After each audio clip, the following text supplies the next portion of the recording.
Hello बच्चों, UP board PCM में आपका स्वागत है। इस वीडियो में हम सॉल्व कर रहे हैं कक्षा 12वीं के भौतिक विज्ञान का मॉडल पेपर 2025 के लिए दूसरा मॉडल पेपर है और इस मॉडल पेपर का ये वीडियो दूसरा पार्ट है। पहले पार्ट में हमने सवाल नंबर 1 से लेकर के सवाल नंबर 3 तक के सभी खंडों को हल किया है और इस दूसरे पार्ट में हम सवाल नंबर 4 और सवाल नंबर 5 के सभी खंडों को सॉल्व करेंगे। तो आप बने रहिएगा वीडियो में, और वीडियो में के अंदर बताई गई सारी बात आप अपने कॉपी पर नोट करें या फिर इसका स्क्रीनशॉट लें, जिससे आप अपनी परीक्षा की तैयारी काफ़ी बेहतर तरीके से कर सकें। पहला सवाल है, बोर के परमाणु मॉडल की विशेषताएं बताइए। तो ये पहले से ले करके यहाँ जो 3 तक का पहला का, खा, गा और घा जो भी थ्योरेटिकल प्रश्न है हमने उनका जवाब ऑलरेडी लिख दिया है। यहाँ शुरुआत से आपको बताते हैं। इन्होंने कहा कि बोर के परमाणु मॉडल की विशेषताएं बताओ, यानी कौन कौन सी कमियां उन्होंने दूर कर दी या फिर कौन कौन सी उन्होंने बातें बताई हैं उसके बारे में बताना है। तो बोहर ने कुल 3 ही बातें बताई थी, जिसमें से सबसे पहला ये था, इसको हमने नीचे लिख दिया, इलेक्ट्रॉन केवल उन्हीं कक्षाओं में घूम सकता है जिसमें उसका कोणीय संवेग NH/2 पाई का पूर्ण गुणज हो, जहां n मुख्य क्वांटम संख्या है और इसका मान पूर्णांक होना चाहिए। दूसरा है, बोर ने ये बताया कि जब तक इलेक्ट्रॉन नाभिक के चारों ओर अस्थायी कक्षाओं में घूमता है तब तक वो ऊर्जा का उत्सर्जन नहीं करता है, यानी वो एक अस्थायी कक्षा में रहते हुए किसी भी तरह की ऊर्जा का लेन देन वो नहीं करता है। और बोर के अनुसार जब किसी परमाणु को बाहर से कोई ऊर्जा मिल जाती है तो उसका इलेक्ट्रॉन अपनी अस्थायी कक्षा को छोड़कर किसी ऊंची कक्षा में चला जाता है और वहां 10⁸ सेकंड तक ठहर कर किसी भी नीची कक्षा में वो लौट जाता है और लौटते समय वो दोनों ऊर्जा स्तरों के ऊर्जा अंतर के बराबर ऊर्जा को उत्सर्जित करता है, जिससे एक प्रकार का उत्सर्जन का स्पेक्ट्रम बनता है। तो ये बोहर के परमाणु मॉडल की 3 विशेषताएं हैं, जिसमें उन्होंने परमाणुओं की कक्षाओं के बारे में बताया था, उसमें घूमने वाले इलेक्ट्रॉनों की ऊर्जा पर उन्होंने अध्ययन किया था और इलेक्ट्रॉनों को उत्सर्जित या अवशोषित करने के लिए कितनी ऊर्जा लगती है उसके बारे में उन्होंने बताया था। उसके बाद इसमें एक दूसरा सवाल है कि कुचालक की ऊर्जा बैंड आरेख द्वारा समझाओ कुचालक को। तो उसका जवाब ये रहा कि कुचालकों में चालन बैंड और संयोजकता बैंड के बीच ऊर्जा का अंतर बहुत ज़्यादा होता है, जिससे इलेक्ट्रॉन गति नहीं कर पाते। यहाँ हमने एक चित्र बनाया, चालन बैंड और संयोजी बैंड, और ये जो Eg है ये एनर्जी गैप है। जब एनर्जी गैप 5 इलेक्ट्रॉन वोल्ट से अधिक होने लगता है तो पदार्थ कुचालक की श्रेणी में जाने लगता है। उसके बाद इसी में एक सवाल था कि एक इलेक्ट्रॉन के द्रव्यमान के तुल्य ऊर्जा की गणना करो, जबकि इलेक्ट्रॉन का वजन उन्होंने दिया था। तो इलेक्ट्रॉन की तुल्य ऊर्जा होगी डेल्टा m इंटू c² या m इंटू c²। तो m की वैल्यू 9.1 × 10⁻³ किलोग्राम है और c का मान 3 × 10⁸ मीटर पर सेकंड है। इन दोनों को सॉल्व करोगे जब, तो आपको जवाब मिलेगा 8.19 × 10⁻14 जूल। ये होगी एक इलेक्ट्रॉन के द्रव्यमान के बराबर ऊर्जा।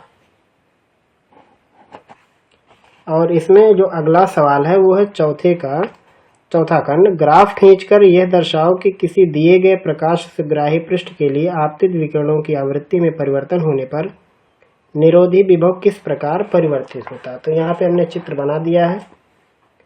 ये जो ग्राफ दिख रहा है ये निरोधी विभव के लिए यहाँ पे वैल्यू दी गई है और इस तरफ विभवांतर दिया गया है और यहाँ पे लिख भी दिया गया है कि प्रकाश इलेक्ट्रॉनों की अधिकतम गतिज ऊर्जा प्रकाश की आवृत्ति बढ़ाने पर बढ़ती है। हालांकि ये चीज़ आपको नहीं लिखना था, केवल यही लिखना था कि निरोधी विभव का मान आपतित प्रकाश की आवृत्ति बढ़ाने पर बढ़ती है और घटाने पर घटती है।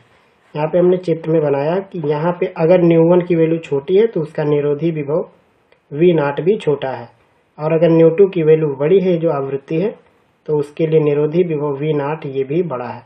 यानी छोटी अगर आवृत्ति होगी तो उसके लिए निरोधी विभव कम होगा और बड़ी आवृत्ति होगी तो निरोधी विभव उसका अधिक होगा।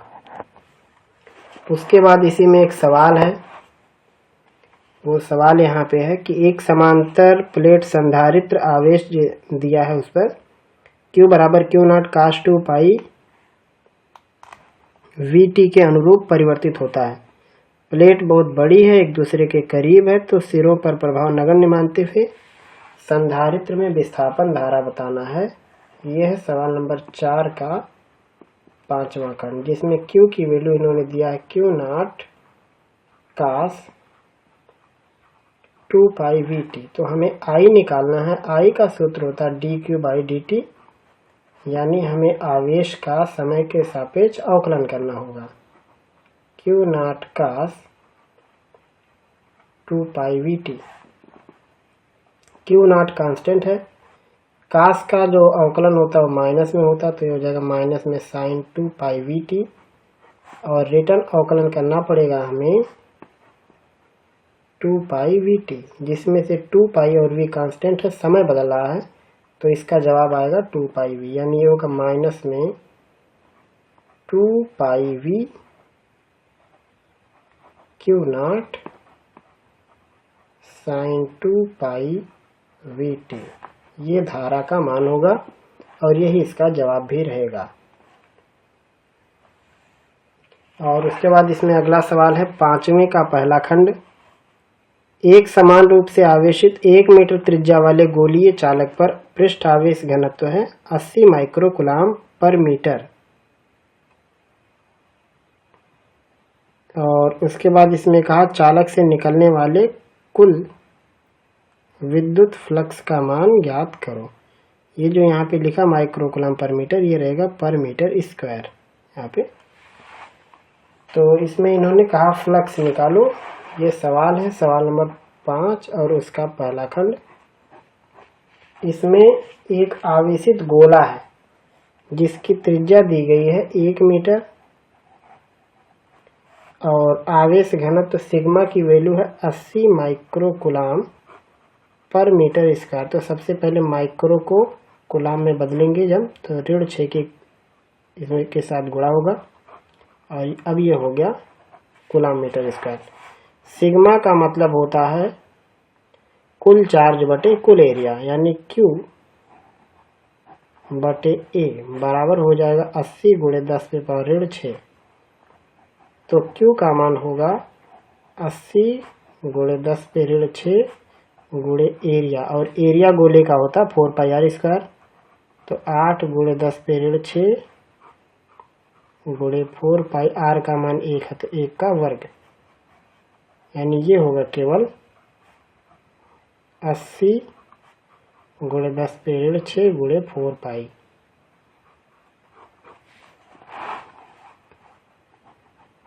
जो फ्लक्स होता है, फ्लक्स का सूत्र होता है Q/ε0।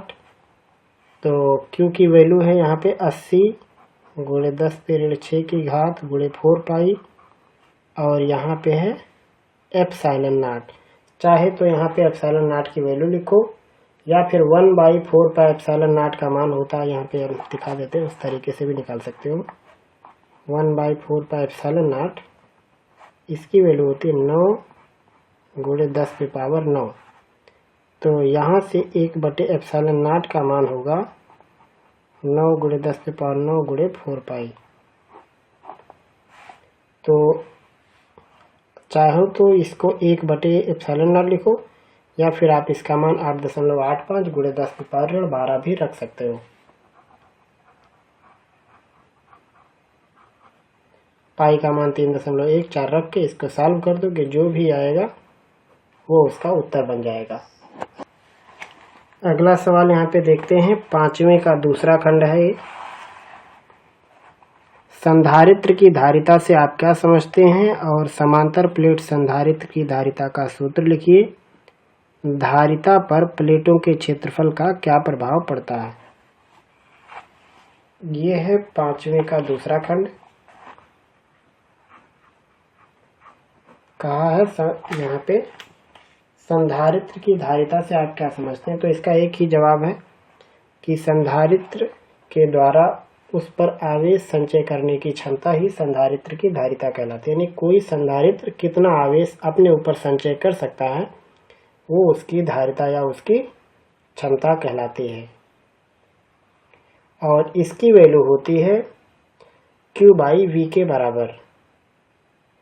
तो ये इसका सिंपल परिभाषा है कि संधारित्र के ऊपर आवेश संचय करने की क्षमता को हम संधारित्र की धारिता कहते हैं, या फिर संधारित्र के ऊपर संचित आवेश और उसके सिरों के बीच विभवांतर के अनुपात को संधारित्र की धारिता कहते हैं।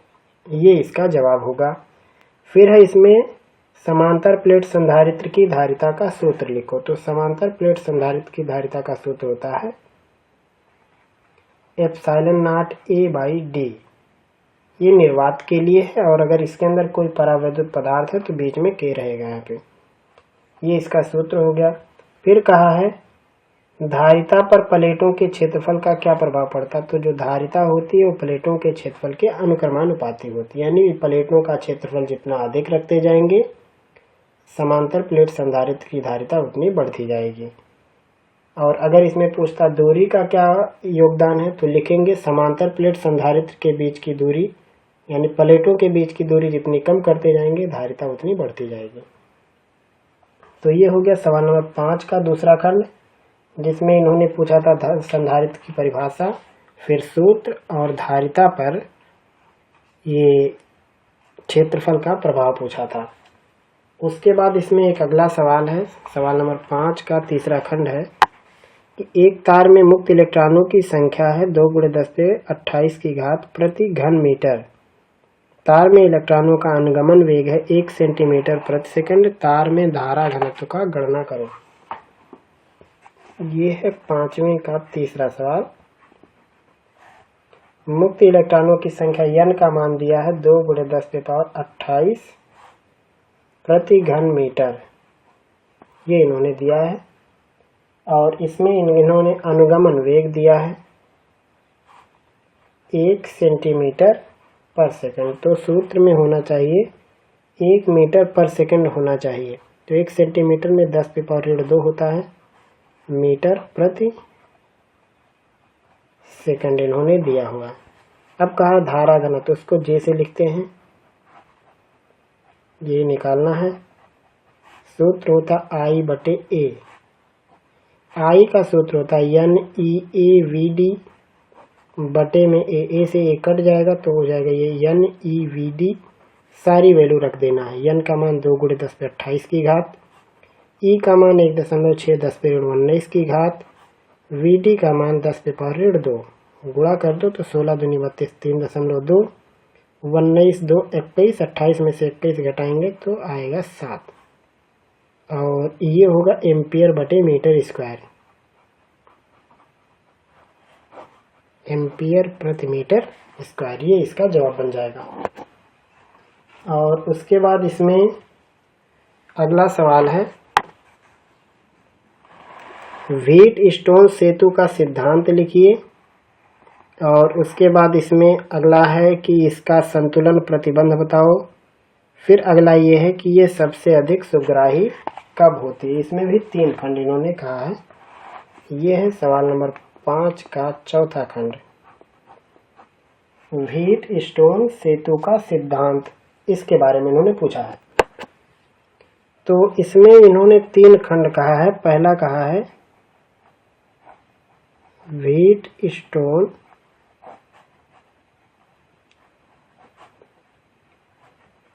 सेतु का सिद्धांत, ये किस सिद्धांत पर काम करता है व्हीटस्टोन सेतु, हमें ये लिखना है।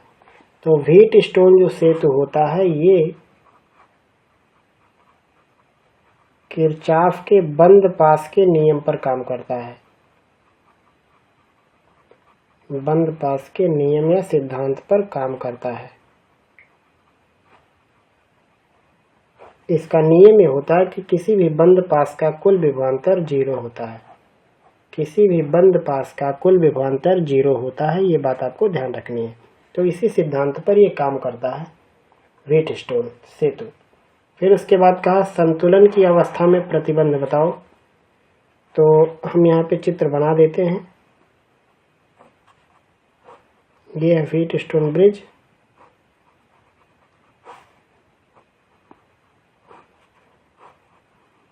यहाँ पे कुछ रजिस्टर हैं, PQRS हमने नाम दिया है।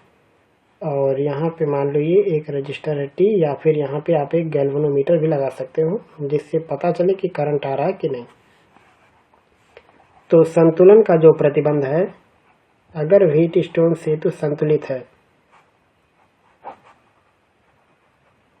तो संतुलन का प्रतिबंध ये होगा कि P/Q की वैल्यू बराबर होगी R/S के। ये सिंपल है, यानी चतुर्भुज की किन्हीं दो संलग्न भुजाओं, जैसे ये दोनों संलग्न भुजाएं हैं, किन्हीं दो संलग्न भुजाओं के प्रतिरोधों का अनुपात बराबर होना चाहिए। ये है संतुलन की अवस्था का कंडीशन। चाहे आप ये दोनों भुजाएं ले लो तो इन दोनों भुजाओं के प्रतिरोधों का अनुपात आपस में बराबर है। चाहे आप इसको P/R Q/S लिख लो, P/Q R/S लिख लो, Q/P S/R लिख लो, S/Q R/P, चाहे जैसे आप लिख सकते हो, लेकिन क्रम एक जैसा ही रखना है आपको। फिर उसके बाद इसी में आगे कहा है कि और यह सबसे अधिक सुग्राही कब होता है। तो इसकी सुग्राह्यता बताने के लिए सबसे पहले हमें इसके काम के बारे में जानना होगा, क्योंकि जो ये व्हीटस्टोन सेतु होता है, हम इसकी मदद से किसी अज्ञात प्रतिरोध की वैल्यू हम निकालना मतलब सीखते हैं इसके जरिए। तो इसकी सुग्राह्यता के बारे में आप ये कह सकते हो कि यहाँ पे जो वायर इस्तेमाल किए गए हैं, इनकी जो रजिस्टर वैल्यू है, ये जितनी कम होगी इसकी सेंसिटिविटी उतनी अधिक बढ़ती जाएगी, और इसकी रजिस्टर वैल्यू यानी ज्ञात प्रतिरोधों का जो रजिस्टर वैल्यू है या रेजिस्टेंस वैल्यू है, वो जितना अधिक होता जाता है तो इसकी सेंसिटिविटी उतनी अधिक घटती जाती है।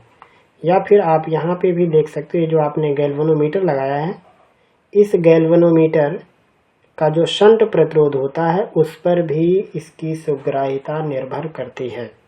बाकी गैल्वेनोमीटर और एम्पियर मीटर पर हमने एक पूरा डिटेल वीडियो भी बना के रखा है, वहाँ से भी जाके इसको सीख सकते हैं। तो इसमें इन्होंने कुल 3 चीज़ें पूछी थी। व्हीटस्टोन सेतु का सिद्धांत, तो सिद्धांत यह है कि ये किरचॉफ के बंद पास के नियम पर काम करता है, और ये नियम ये कहता है कि किसी भी बंद पास या बंद लूप का कुल विभवांतर 0 होता है। संतुलन की अवस्था का प्रतिबंध यह है कि किसी संलग्न चतुर्भुज की भुजाओं पर यदि प्रतिरोध हो तो उनके संलग्न प्रतिरोधों का अनुपात बराबर होता है। अगला था इसमें किसकी सुग्राह्यता, तो यदि ज्ञात प्रतिरोध का जो वैल्यू है या मान है वो कम है तो इसकी सुग्राह्यता अच्छी होती है, और अगर इसका प्रतिरोध बड़ा होता है तो इसकी सुग्राह्यता घट जाती है। साथ में इसकी सुग्राह्यता शंट प्रतिरोध पर भी निर्भर करती है। उसके बाद इसी में एक अगला सवाल ये है कि 2 मीटर लंबे तार में 5 एम्पीयर की धारा प्रवाहित हो रही है। तार 2 टेस्ला के चुंबकीय क्षेत्र में 45 अंश के कोण पर रखा है। तार पर चुंबकीय क्षेत्र की गणना कीजिए। ये सवाल है 5वें का, ये जो चौथा खंड था उसका अथवा वाला भाग है। हम यहाँ पे फिगर में बना देते हैं इसे। एक चुंबकीय क्षेत्र B है, इसकी वैल्यू दिया गया है इस सवाल में 2 टेस्ला।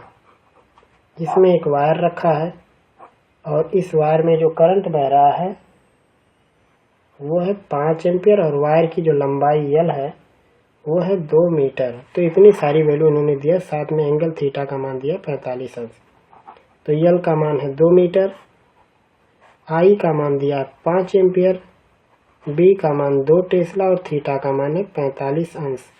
फोर्स निकालना इसमें, तो फोर्स का सूत्र होता है ILB साइन थीटा। I का मान 5, L का मान 2, B का मान 2 और साइन थीटा यानी साइन 45। तो 5 दूनी 10 दूनी 20, साइन 45 का मान 1/2। तो ये हो जाएगा 20 करनी में 2/2 यानी 10 करनी में 2। 10 करनी 2 की वैल्यू 1.414, तो इसको लिख सकते हैं 14.14 न्यूटन। ये इसका जवाब बन जाएगा। उसके बाद इसमें एक और सवाल है 5वें में, ये है इसका 5वां खंड, विद्युत चुंबकीय प्रेरण के फैराडे का नियम लिखिए। तो हम इसका जवाब आपको बता देते हैं, आप चाहें तो इसको अपने कॉपी में नोट कर सकते हैं। फैराडे ने विद्युत चुंबकीय प्रेरण के लिए कुल 2 नियम दिए थे, जिसमें से पहला नियम यह है कि जब किसी वैद्युत परिपथ से बद्ध चुंबकीय फ्लक्स में परिवर्तन होता है तो परिपथ में एक प्रेरित विद्युत वाहक बल उत्पन्न हो जाता है। ये इनका पहला नियम है कि जब किसी परिपथ से बद्ध फ्लक्स में या चुंबकीय फ्लक्स में परिवर्तन करते हैं तो परिपथ में एक वैद्युत वाहक बल या प्रेरित विद्युत वाहक बल उत्पन्न हो जाता है। इस प्रेरित विद्युत वाहक बल का परिमाण जो होता है ये चुंबकीय फ्लक्स परिवर्तन के ऋणात्मक दर के बराबर होता है। ये इनका पहला नियम है और इस नियम का एक और नाम है जिसे हम न्यूमैन नियम भी कहते हैं। ये हो गया इनका पहला नियम। दूसरा नियम इनका ये है कि किसी परिपथ में जो प्रेरित विद्युत वाहक बल होती है या फिर जो उसके अंदर प्रेरित धारा होती है, उसकी दिशा ऐसी होती है कि वो सदैव उस कारण का विरोध करती है जिस कारण से वो स्वयं उत्पन्न होती है। इसे लेंज का नियम भी कहते हैं। तो ये फैराडे ने विद्युत चुंबकीय प्रेरण के कुल 2 नियम दिए थे। और आज की इस वीडियो में बस इतना ही। मुझे उम्मीद है कि इस वीडियो में हमने जो कुछ आपको बताया है, जो कुछ आपको सिखा समझ में आया है। किसी भी तरीके का अगर आपका कोई प्रश्न है तो आप हमसे पूछ सकते हैं। फिर मिलेंगे हम लोग आगे के वीडियो में आगे के टॉपिक के साथ।